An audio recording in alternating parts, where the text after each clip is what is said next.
చేస్తారు. నాకు చేయాల్సిన అవసరం లేదు,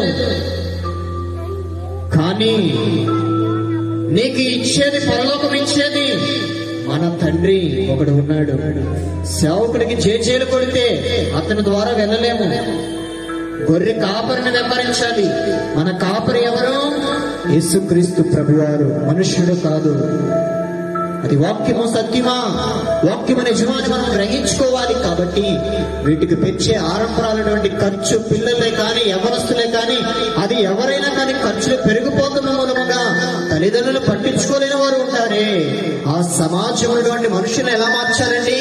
వాక్యము అందించాలి, వాక్యానికి పిలవాలి, తీసుకురావాలి. రారు అంటే ఒక దినం వస్తుంది, వారందరూ కూర్చునే రోజులు వస్తాయి. వారందరూ జీవితాలు